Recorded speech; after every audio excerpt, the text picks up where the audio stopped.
What's up, everybody? This is Rob Live, and we are back with our second podcast. For those who recall, our first episode was with Eddie Grinner. Great story. If you haven't seen that, check that out on Rob Live YouTube channel.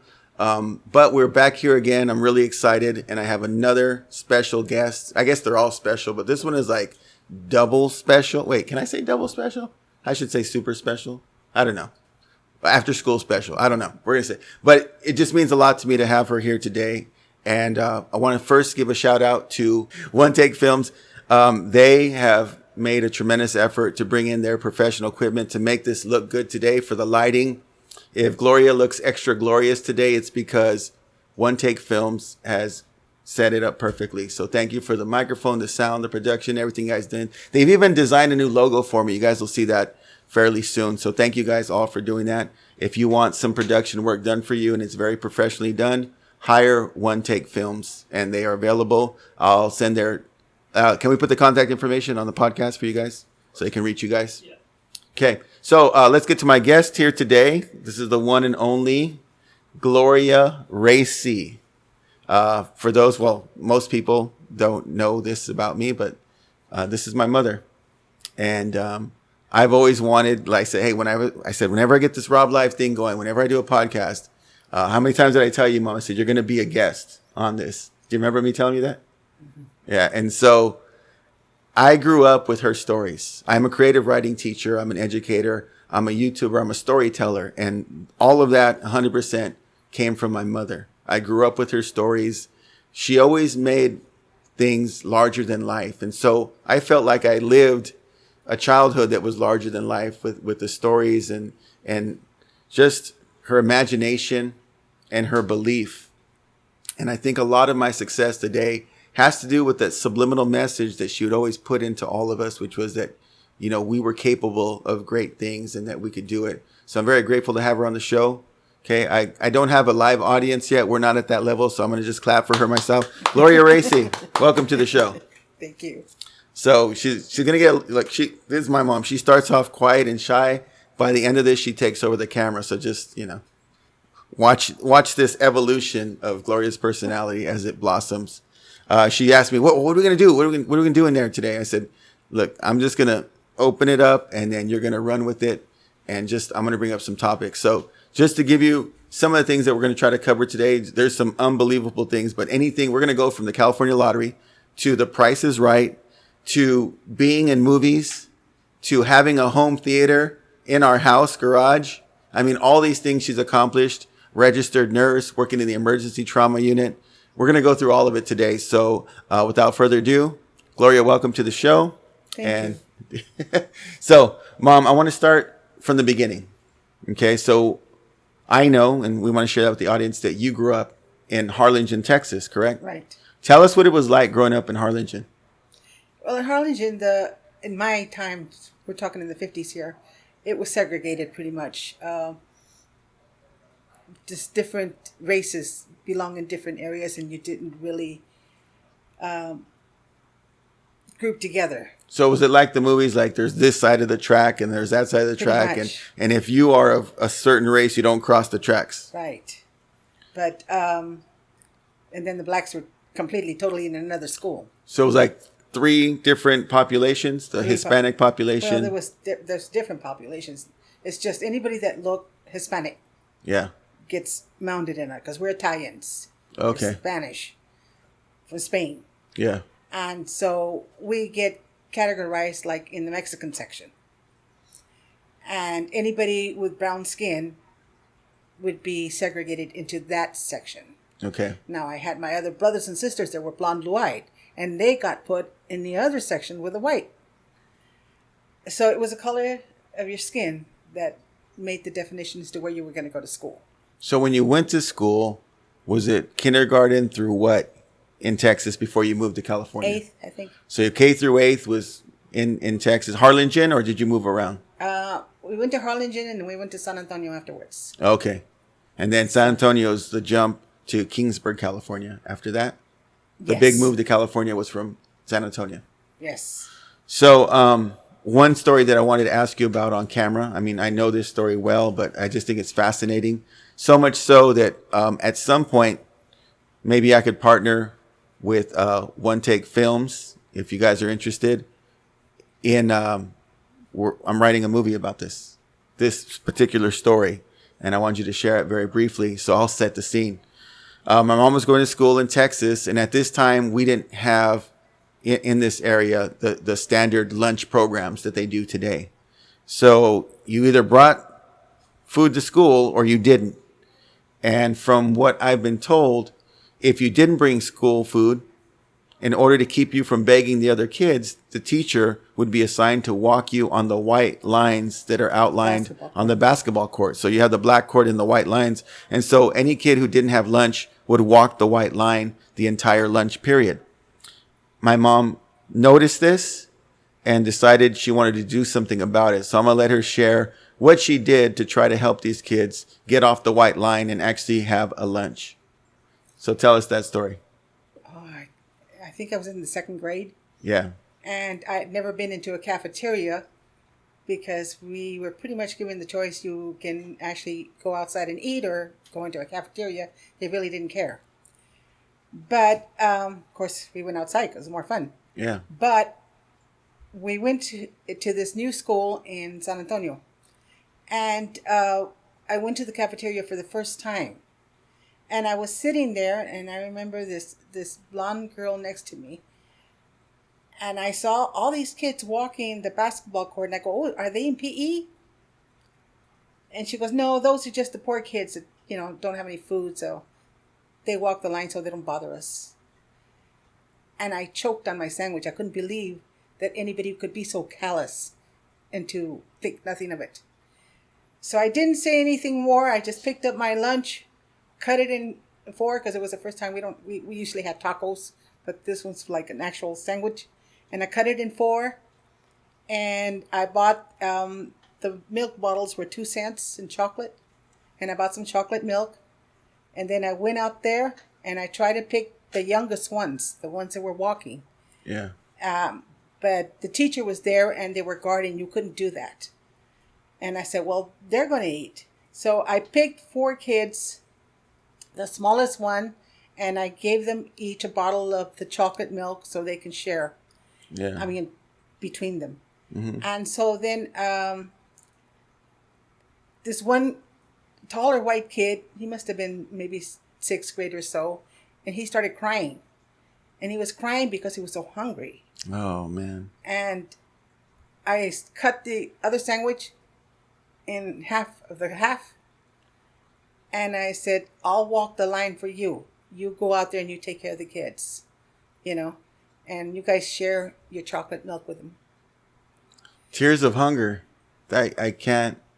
I mean, just hearing that from you makes me emotional to hear that. And I want to go to who you are today. And I understand you better now that you said that. Because I've heard this story before, but I didn't hear about the kid who was crying because he was so hungry. And if you guys know my mom, if you come to the house, you're going to eat, right? And if you refuse to eat, she will continue to badger you until you have something to eat. As a matter of fact, today she showed up with a rack of ribs, like, not a couple ribs, like a whole plate of ribs. And I now understand now why she's so adamant in making sure that everyone is eaten. I think seeing somebody cry from being hungry, I can honestly say I've been fortunate enough to never see that. And that really traumatized you, didn't it? Still does. Yeah. Just thinking about it.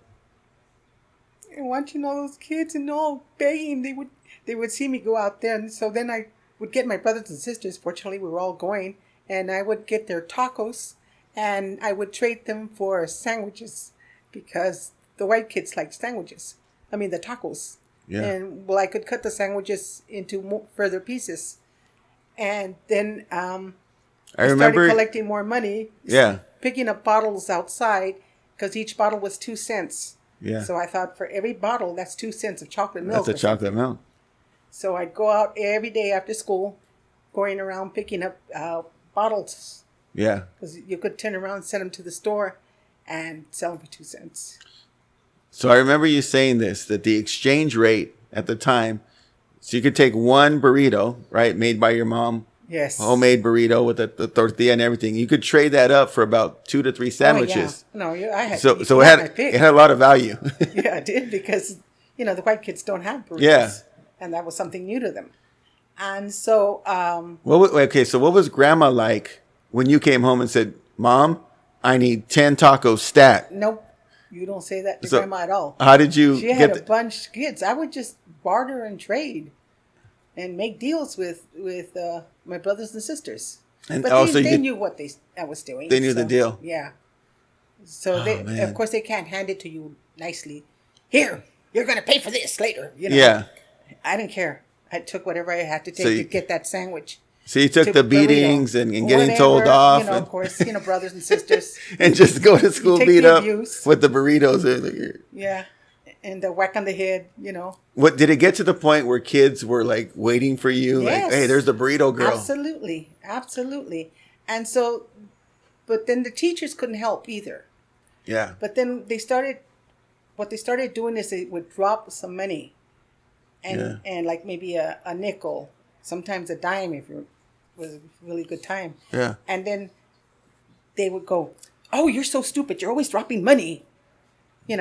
Oh. But I knew what they were doing. They were So I planning. never took it personally. And I go, "Well, I'm sorry." But they knew what I was doing with it. They knew that I would take the 10 cents and I would buy 5 more drinks. That means that I could take 10 more kids or whatever. So why wouldn't they just publicly hand you the Because money? it was against the law. They couldn't do that. So this was their way of getting that would around. be encouraging begging. They were trying to discourage begging. Yeah. And you're kids. You don't think about begging or not You're begging. just hungry. And I grew up in a big family. You Yeah. eat all the time. Yeah. You never had to beg. Yeah. But I saw a lot that didn't, and that was stunning to me. That was shocking to me. So let me tell you the story that stuck with me. For you, it seems like the one was the older kid crying of hunger, right? Here's the one that every time I repeat this to other people, I get a lump in my throat. I remember you told me that there was this one heavy-set kid, and he was dancing like a clown, and the kids who had food were tossing the food at him almost like, like a show monkey or something, right? And that you confronted him and said, "Hey, you're making us all look bad with your clown antics." And do you remember what he said to you? He says, "Well, you're going to feed me?" He was hungry too. They didn't have any food.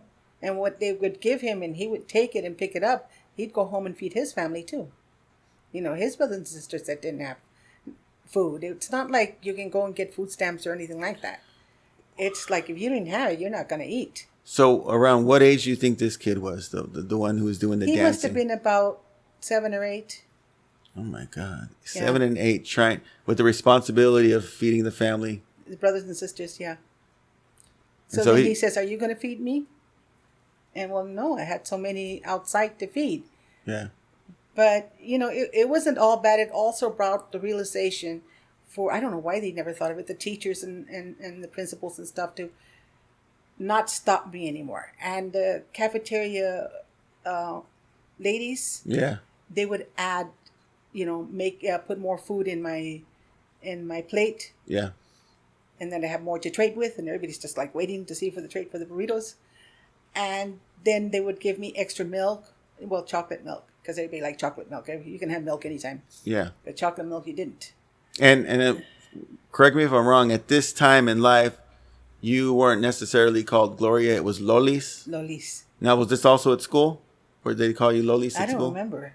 You don't want to be called at all. You just like, dodge it. stay under the radar, right? Stay under the radar. Now, could they smack you back in this time? Oh, hell yeah. I remember you telling me that you got either hit in the hands or the mouth for speaking Spanish at school. No, it wasn't Spanish. Growing up, I was telling you, there's a bunch of cultures together. Yeah. And there's like Filipinos, Vietnamese, they were Chinese, they were blacks, they were different cultures. And we all learned to speak some sort of language that was just with kids. We would just speak like it Pig with each Latin? other. Kind of like a Pig Latin, but it was a mixture of all the languages put together. Yeah.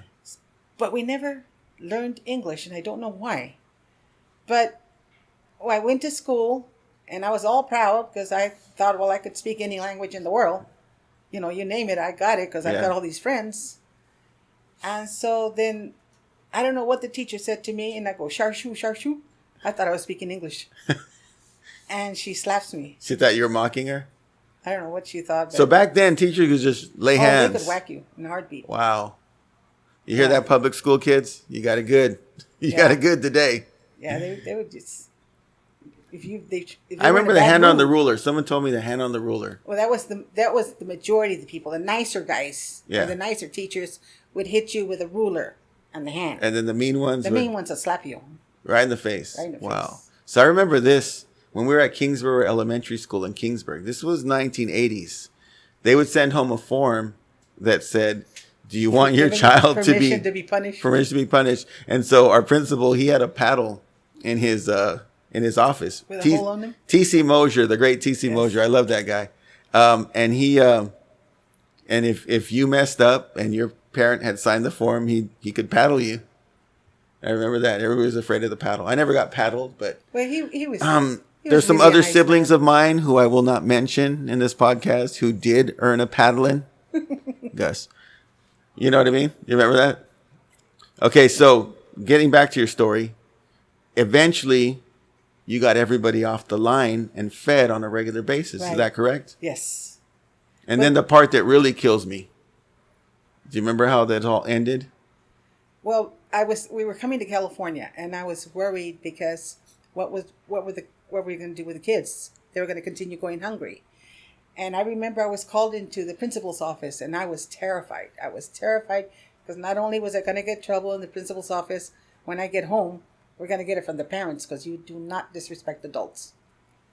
Anyway, I went in, and there was 3 men and a woman. And they're saying, she goes, don't be afraid. How you not going to be afraid, you know? Yeah. And I said, well, okay, you know? And they says, we understand that you're feeding the kids on the basketball lane. The ones walking the white line. And I go, no. You know, line demand proof because they're going to get whacked. Yeah. It's against the rules. So they go, it's okay. You're not going to get in trouble. And I wasn't going to trust nobody. You know, I've heard that one before. So I said, well, if I have an extra sandwich or something, I'll share with my friends, which was the whole basketball court. She didn't know it was 70 friends on the one. Sometimes up to 100. And so, but all the teachers secretly helped me. You know, they couldn't outright give it to you or do it, but they started giving you money. Oh, you lost your money again. You're such an idiot. They can never say nicely, you know. Yeah. They had to play it off. Yeah, had to play it off. So when you left, what happened to the kids? Well, when I left, right before I left, that's when they called me into the principal's office. And apparently I had been in some newspaper. I never even heard of a newspaper. But somebody took a picture of me taking the kids out of the lunch line. Yeah, off the white line. And then we're going under the tree and we're sharing the drinks and sharing the food. Wow. And so because of that, it brought up awareness. You know, I mean, I should have been aware, but they brought up awareness, and they brought in a lunch program that the people were donating to, so they could feed the kids. And so then I left Texas, but I felt with a lighter heart. That's beautiful, Mom. And again, that inspired a screenplay that I'm creating based on your story. So hopefully we can get that done soon and get that inspirational story out there. Because I think that there's a lot of kids, you know, who had similar experiences to you that felt like maybe they were just too young or didn't have the resources to do anything about it. Your story, you know, speaks volumes about what can be done even at such a young age. Right. So I think it's an empowering story. But I want to now work our way to California, because the day Gloria, or Lolis at the time, Herrera, remember that was your maiden name, Herrera Casanova, correct? Yeah. Lolis got across the state lines into California. California had no idea what was coming. But just to premise that, when you got to California, right, won the lottery, were you on The Price is Right? You were in the movie Round Trip to Heaven. You were a registered nurse. You had one of the first bus lines that was going from Dinuba or London to casinos like Tachi and Reno, Vegas. Yeah, it was like, so it was just a whole whirlwind of activity coming with you, right? So let's talk about first coming to California and your first impressions of the Central Valley. Well, was that high school by then, or no? I was still in grade school. Okay. I'm still in grade school, but they still had the segregation but this is by male and female. In the Central Valley? In Central Valley. Oh, wow. Females are on one side, males on the other side. Now, again, I just assumed Kingsburg, but was it Parlier first? No, it was Cutler first. What? We ended up in Cutler. We rented a whole hotel. In Cutler? Yeah, because we were waiting for the sale of the house. And how long were you in Cutler? Properties in San Antonio, so we can buy in California. Okay. So you were in Cutler for, what, a couple months? Or? About 6 months. Did you go to school there, or was this summertime? Or no, we went to school. I went to school there for Cutler at least school? one semester. Cutler. Yeah. Wow, I did not know you went to Cutler school. See, I'm learning things about my mom. We should have done this podcast earlier. So you're in Cutler and then Kingsburg? From Cutler, we went to Parlier. Dad found 5 acres and a house right on top of the hill in Parlier. And we went there. Okay. So then after that, well, everybody, kids grow up. And so the house started getting crowded. So then that's when Mom got into a program where you built your own home, and that's your equity. Okay. Well, everybody groups up and they built like 10 homes at a time. But it's just family. Were these the homes being built in Parlier? No, Kingsburg. Kingsburg. Also, the house that we grew up knowing Kingsburg. Off the freeway there, the 99? Yes. That was Grandma's. Yes. So you're in Kingsburg now, right? And then you have high school, and then in the middle of high school, you had your first son, correct? Right. Our brother, Gus. And what was that like being a young mother at that time? Well, that's kind of a personal thing because it wasn't something like you just went out and be a nasty girl. It was, it wasn't something you volunteered for. Yeah. But it didn't matter at the point. The culture is different. So there was a lot of judgment being a young mother. Yeah, so they would get the father. I don't care who it is. And they're going to marry you. Yeah. So that's what happened. But he was nice, but I was really angry at him. So I made him go away. Yeah. And so then I went to college. Yeah. So I remember you telling me that you, at that point, was when you maybe decided you were going to go into nursing? Was that the time you decided? No, actually, nursing was never. I wanted to be a scientist. Oh, okay. I wanted to be a scientist. I didn't hear this story. So I went and finished this. They had this program where you would take a test, and if you pass it, then you. Was this through the high school or the college? No, it's just to the state of California. Oh, okay. I took it. So I would take anything that was shortcuts, like I would take a lot of, we didn't have online TV or we didn't have TV or anything like that. But I would find programs that would advance faster. And so then I went and I got into a nursing school because I was going to be a scientist, but I needed money. And by then I had Gus. Yeah. And so I kept going to school, and I graduated as an LVN first. And then was that Fresno City? Was that when Fresno I remember going to Fresno City for your graduation. Fresno City, yes. Something like that. And then after that, I went to Fresno State, and I graduated as an RN. Now, I don't know if it was before or after this that you worked briefly with like a civil rights group, and you would go into restaurants undercover. Well, that's when I was going to school. Okay, tell us that story because that's crazy. Okay, I was going to school in the other side of Covina. Oh my God! So L.A. area. In the L.A. area. Okay. And it was an all-girls school. Back then, they had all-girls school, all-boys school. They didn't have them grouped together. So that's high school was that way, college was that way. You didn't group the different genders together Okay. until later on. But anyway, I You said that you had like some part-time thing. no, we started cooking.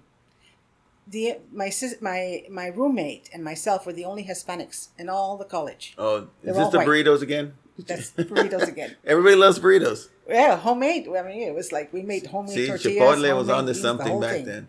As cheap as we could because we get $10 a week stipend. So I would send half of that to my sister who was taking care of Gus. And then you would sell And in the then I would- dorms? Like, was it a dormitory? No, or? no, they actually had a study, a cultural study, Okay. and so me and Irma would be in. It's like a square, and it's an opening, like a bar, Yeah. a snack bar. But right there in front, we're making the masa and we're making the tortillas and Oh, homemade tortillas. oh, everything's homemade. Nice. Nobody bought tortillas at stores. And so we would make everything homemade, and then all these kids would just line up from here to China because it was like 5 different colleges, men colleges like Scripps and Yeah. CMC and Pomona and Yeah. I can't remember the last one, some sort of science school, and then they would all come. They heard about somebody actually making homemade So stuff. this was the side hustle? So it's a high, yeah. But the school helped us because they knew that we couldn't afford anything. Nice. You know. So then, when did you get involved in going undercover to restaurants? Right after we finished from that college, the college changed. It went into a state college, Okay. and so then they didn't have any. This was a private school. My class, not roommate, but my suite mate was Susan Lancaster, who was Burt Lancaster's daughter. Oh, really? Yeah, and then Elizabeth Taylor's niece, something like that. I don't remember what she was, but they were all stars. There? Okay. Except for me and Irma. But they liked being in us because we always had the Mexican food. Yeah. And if there was any left over, which there never was, but still. Anyway, that's another story. And then You got hired on for this undercover No. gig? I had to get a job because I had to pay for college. Nothing was free. Yeah. So when I went and I was looking for different jobs and they said, well, I've always wanted to travel, but I never had the money. Yeah. So they said, well, we got a traveling job for you. And I thought, it was going to be like a cruise job or something. I don't know what it was. Something like glamorous. Yeah. So then they said, but you have to take some classes. And then they were teaching you self-defense and they were teaching you What? different things. And I thought, well, why would I need this for? How to cover up from tear gas and Well, not necessarily, but it was just like they give you a weapon and they teach you how to shoot it. And I thought, why would we need a weapon? What kind of job This is is it? exactly. Well, it happened to be at the time when they were having the civil rights change, yeah. and So 60s? We're talking 60s or 70s at this time? 60s, still in the late 60s. Okay. And then we would go on different cities and towns undercover. We'd have the Indian guy, we had the white guy, and he had me. Now, did you have like a little wiretap or No, there was no wiretaps or nothing there. no? No, they So you just walk into the place and see if they serve you. Well, you had your partners. You'd come one at a time. Okay. And you would take note as to how they were going to treat them. So, I can't remember his first name, but he would always go first, the white guy, and so he never had any problems. So then, And you'd follow up. the Indian guy, poor guy, man, he got it bad, and he would go So in and they when you started say bad, is like not serve him. not or- serve him, yell at him, call him names, Wow. tell him to get Now, are these fellow thing on here? customers or are these the customers, the workers as well? the workers mostly. It's mostly the workers. So these are people who work at the restaurant and tell you, we're not going to serve you or you need to Get go out. somewhere else. And then you were third. And I'd be the third one. So he'd get harassed and then you go in. Yeah, and I would get harassed too, but not as badly as I can't remember his name, but as him. So then we would come out and we would make our reports, and then we would ship those off or mail them off to Well, he would call first, and they would mail him off to New York. And then what action was taken if you were mistreated in a restaurant? Like shut them down or fine them? Oh yeah, or... no, they would shut them down because they were enforcing civil rights to no more races where you can't have different cultures in the restaurant or a store or whatever it was. And as far as your reaction to the mistreatment, would you just kind of take it, or? Well, I was used to it. It was your job. It was something that you. So you're like, yes, okay, yeah, just bring sure, my food. Sure. Tell me off. Yeah. Most of the time you didn't get food. The only one that got fat was the white guy. The white guy. Yeah. And if you did get food, you really weren't sure if you should eat it, right? Because there's the whole spit in the food. Well, no, move. we never thought of it because we never ate there. You never got that far. No, we would go to a snack bar or something and get some food there. Once in a great while we would get it. Man. But not Okay, rarely. so that was crazy. So you had that. The other story that really fascinated me was you were working at this time. You were now on RN. We're living in London, where we eventually moved to, because you found a trailer you purchased. You put it in the London trailer park. Then you built your own home in London, right? So then we're in London. You're working as a nurse. And when you were as a nurse, I remember that you worked the night shift. And so you would kind of go in, I think maybe like 10, 11 at night, and then work till 8 in the morning. Mm-hmm. So any of the emergency room stuff that would come through late at night, that was you. That was me. And you would see it all. Everything. So I remember you coming home a lot of times, and you'd wake us up at 2 in the morning, 3 in the morning, right? And we'd get lectured about things that we hadn't done, but that you had seen, right? And so I remember you waking us up one time, and we're all tired, like, you will never, ever ride a motorcycle. And I'm like, Mom, I'm 8 years old. Can I go to bed? No, listen to me. And so we'd always get these preemptive lectures for things that, don't even think about it. So I remember that, and I appreciate it now as a parent. But there was one time you came to me and the kids, and you scared the pants off of us. And you had told me that you were working and that there was a couple of ladies in the hospital that had been in a coma. And that one night, these ladies actually got out of the bed and started, walking or talking or... No. That story always freaked me out. No, that is a freaky story, though. That's rare, but I didn't work the floor. I worked the emergency. But that one time, I had to work the floor for whatever reason. So the floor means where the beds are? Yeah. The long-term... Where the patients and stuff are. Okay. And so this one night, back then they would have these bells that you would ring, and it would hit on the nurse's station. And the lights would shine up, and then you would send the aides or whoever to go see what they need. And if they needed us there, like to fix IVs or whatever, then we would go and do it. Meantime, we do our rounds, like every 2 hours or so. And rounds means checking in to make sure. Checking every patient. Okay. Checking their IVs because they didn't have IV machines back then. So for you, were you in charge of like one hallway, or was Yes. it multiple? No, it was just like one hall. Okay. There was a head nurse in each hall. And that was you for that night? For that night in that hall. And we're talking, 2, 3 in the morning? Yes. So then I remember you said that was like kind of a stormy night, and there was like...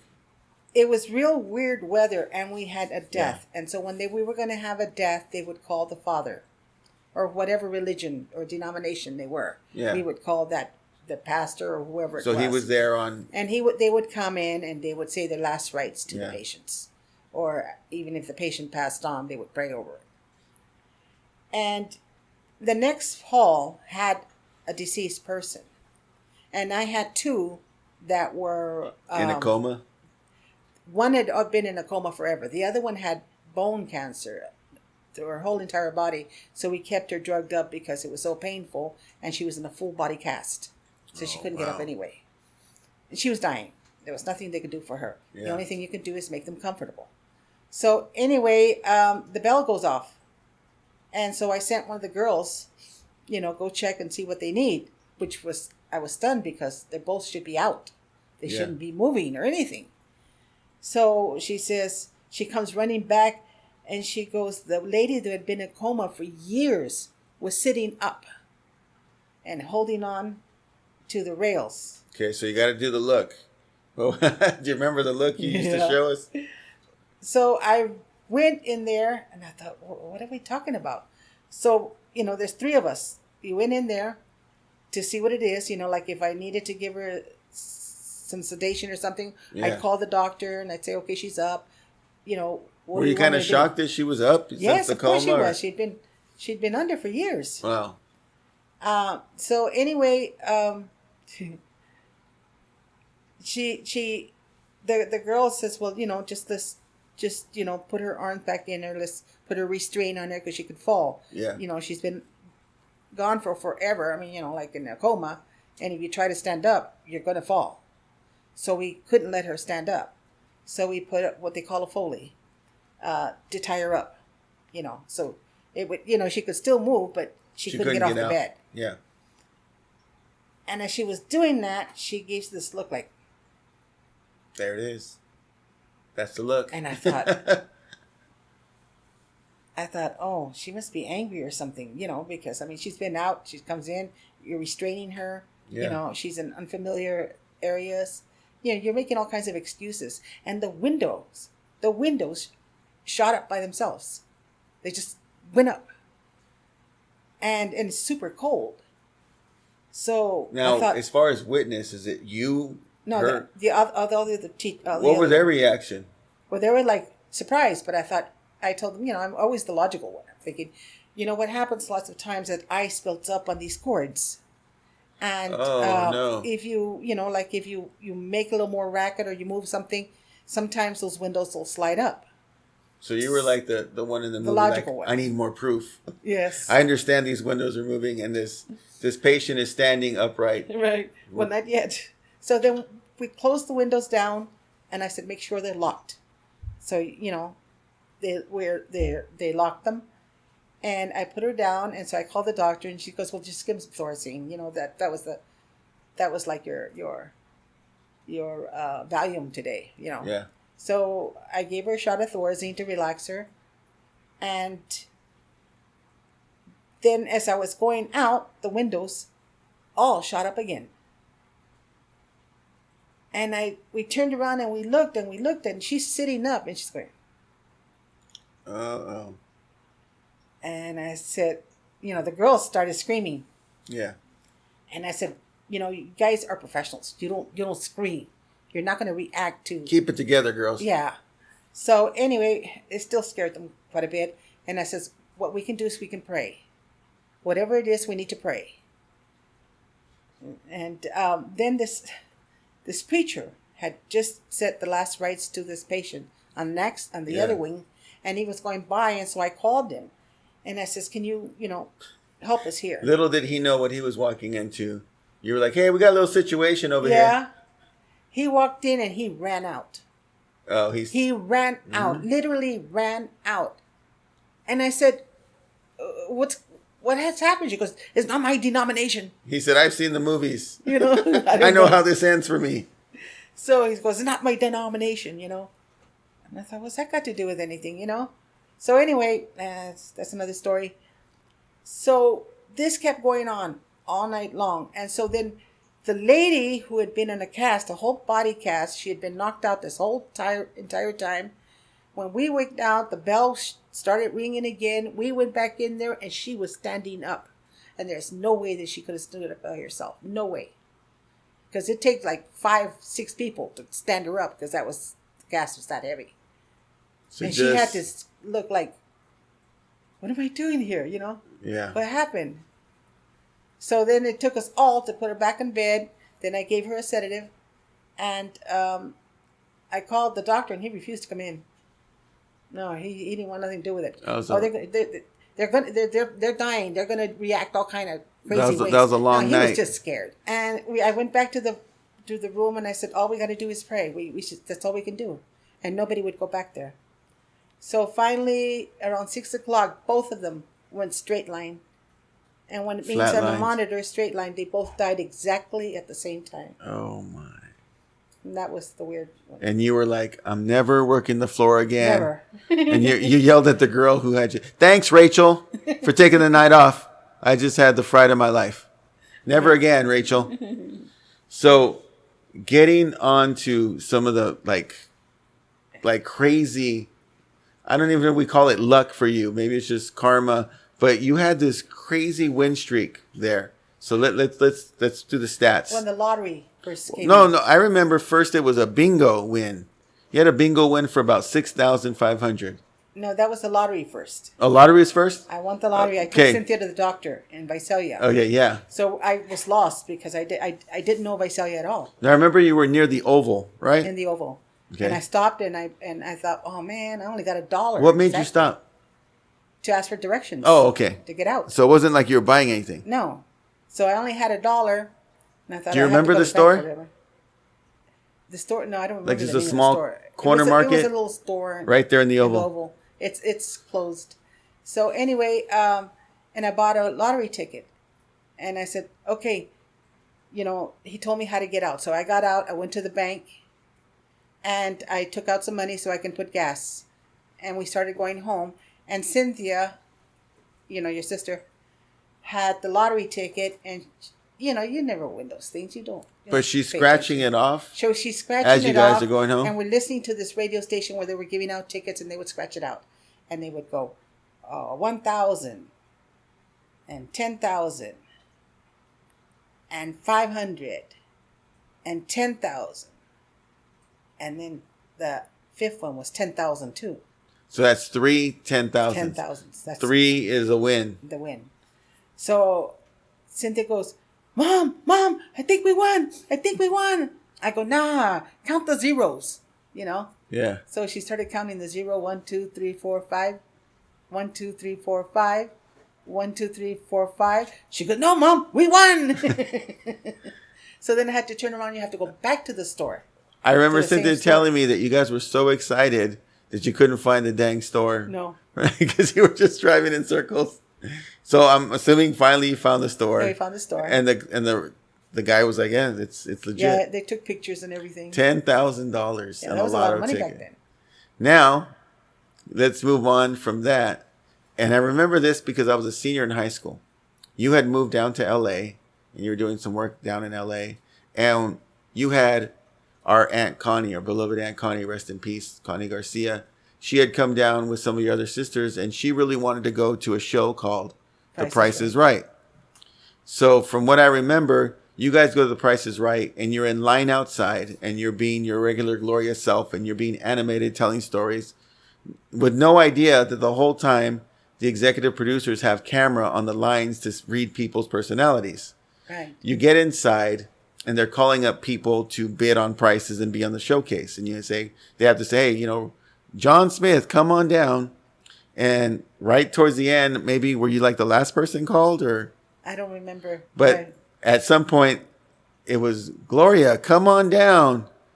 And Yeah. then you're beside yourself. You get called up there. Yeah, Connie and I forgot my girlfriend's name, but she was with me, and they started screaming. Lorraine, yes. Yeah, Connie and Lorraine. And Was it just you three there, or? just us three. Okay. I just took them. I was taking Connie out. Yeah. She had always wanted to go to the show.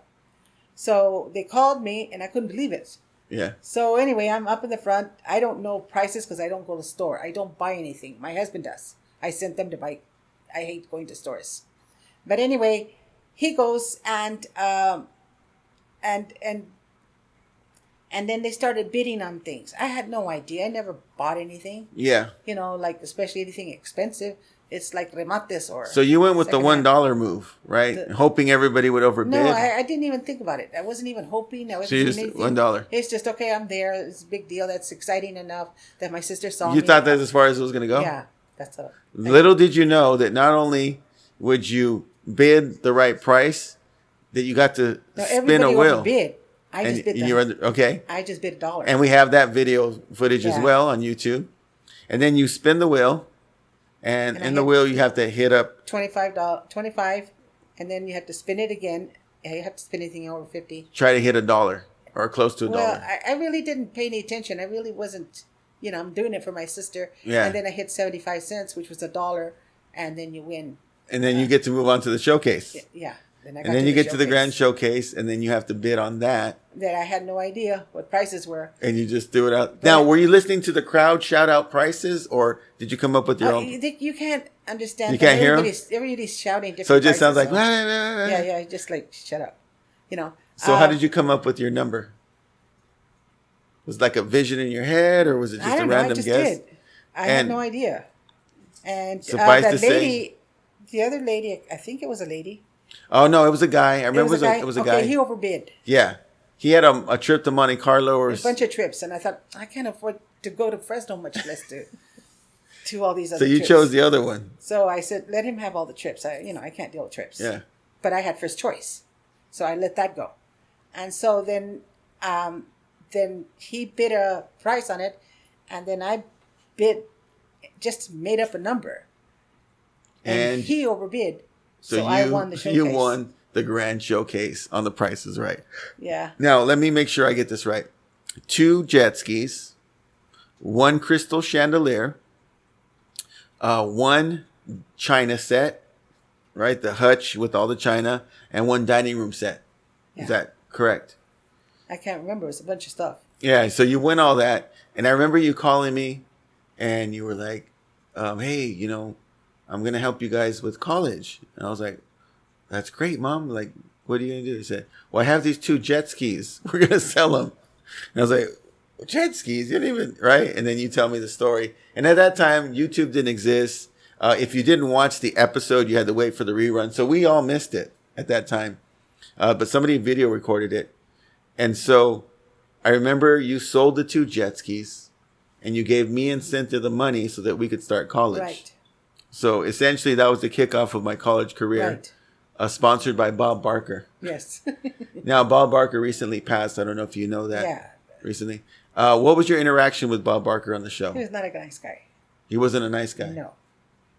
Not a nice guy. Just maybe he was a bad day or was something. it? Was I he don't just know. dismissive, rude, or He just? was rude. Oh, I see. He was very rude to the people. This is off camera, of course, because he's Yeah, pleasant. of course. He's pleasant on the microphone. Right. And it's just like, but the Producer? producer was beautiful man. Was a big Gloria fan. Big giant guy. Yeah, he was. So I saw this big old gorilla pick me up, when I won. Oh, and that was the executive producer? He was rooting for me to win. Not only that, but you made for quite an episode with your reactions. Because Yeah. the large eyes and the way you're excited. So I thought you did a great job on the episode. I'll be posting that on my channel at some point. You guys check that out on Rob Live. But then let's talk about the other time that you were on camera. You start to do casting calls, right? You got involved with Cinex Casting. And the only reason I know it was Cinex Casting is because you got me involved later, right? Well, that was for quick money. Yeah, but I remember you saying that, hey, they're calling me. I'm getting some gigs here and there. And as many of you guys know, for the entertainment industry, or those who don't, many shows begin as pilots. And based on how that does with the test audience, it becomes a real show or it gets shelved. And so I remember you doing a lot of work with pilots, right? Stuff that came out, you thought was going to work, and then never made it to actual TV. And the only one that did make it, I had to go to Korea. And so you were like, I'm not traveling to Korea. I can't remember the number of that. Well, but there was another one that made it. We're going to bring that up right now. Okay. Podcast viewers, look this one up. It's called Round Trip to Heaven. It's a 1980s film starring Corey Feldman and I believe the name Zach Gallagher. And there were which two was, Corys. remember the guy from Gremlins? He was in it too? Yeah. So the lead from Gremlins, I think it's Zach Gallagher. We'll look that up later. But anyway, you were on set with Corey Feldman and Zach Gallagher, and you played what? I don't remember. You played a Latina maid. Oh. Very original. Very original. This is in the 80s. And so I remember you were a Latina maid, and you're walking to the hotel, and you discover, the scene is you discover these two detectives hiding in a closet, and you're shocked by that. And you're, ay, right? It was not my voice. Yeah, and they dubbed your voice. And you were so embarrassed because it wasn't your voice. And you were like, that, I don't sound like that. It's a dumb scene. But we love that. We love to see you on the big screen. And I remember many people telling me that, hey, I think I saw your mom the other night. Because it was one of those late night 80s films that they would play late at night when you're watching, flicking through the channels. And many people would tell me, I think I saw your mom. I was like, what was it called? They're like, Round Trip to Heaven. She looked like a maid. I go, that's her. They're like, no way. When'd she do that? Which eventually led to Gus doing some work. Nikki did a few pilots. All you guys did. And myself, and mine is actually on my YouTube channel where I got beat up. And, right, for $40. And I ruined Gus's suit and his Italian shoes. Sorry, Gus, by the way. But all of that, you opened that door for us. And even though you're not excited about the Latina maid that you portrayed, understand that you made it possible for us. You made it real. It was now a real possibility for us. Prior to that, we didn't know anyone in the industry. We didn't have anyone that we were related to closely that was making films. And so when you did that, I think it made the rest of us go, hey, it's Mom did it, we can do this too. And it was really like a pivotal moment in my life to see you on the big screen. So I want to go on to something else now. So let's just quickly review the resume. $10,000 lottery winner, grand showcase, and then you're in a movie. Movies, right? Yeah. That's crazy. Then let's go to our childhood growing up. You used to take us to Disneyland. Mm-hmm. But your whole thing was, hey, if you guys want to go, you have to earn it. And so we would do the yard sales. We would buy, well, back in the day, it wasn't called Big Lots. It was called Pick and Save. Uh-huh. And you would buy the big packs of gum or whatever, and we would sell the gums, right? Chiclets. No, I don't know. I don't think Whatever we did chiclets. But I remember we had to do that. And then the biggest hustle, the most memorable one, even London people remember, is that you took the garage and you turned our garage with some picnic benches and a TV with a magnifying glass on it and turned it into a home theater, a movie theater that you would open up to the local public. And I remember one of the first movies we shared was The Exorcist. You were like, let me just frighten these people. We rented the video from all that video. You were one of the first in town with the VCR. And we were open for business for about a month there in the summer. Do you remember that? It's longer than that. Was it? Yeah. And I remember our snack bar was the fridge, and people could go in the fridge and get a popsicle or whatever and just give you a quarter or 50 cents. Like you even had a snack bar. Yeah. And that was such a memorable hot time. dogs and popcorn and candy. And it was so memorable to have all those things because, it's not a traditional childhood to have your own home movie theater open to the public. Like that really lit a fire in me to like, man, you can pretty much do everything if you have the and it filled up every time. And so then take that business entrepreneurship, fast forward maybe 5-6 years later, you start renting buses. Yeah. And you got this idea because you're always going to bingo. Back then, Tachi was not a casino, it was a bingo hall. And you were like, man, that's a far drive. And then you started thinking, okay, other people want to go, but may not have the transportation to get out there. So I remember you hired some bus companies, some charter companies, and you start taking people from Dinuba to the casino. From the whole area. So you started Tachi, and then you expanded to Reno and Vegas, right? And you had your own tour company.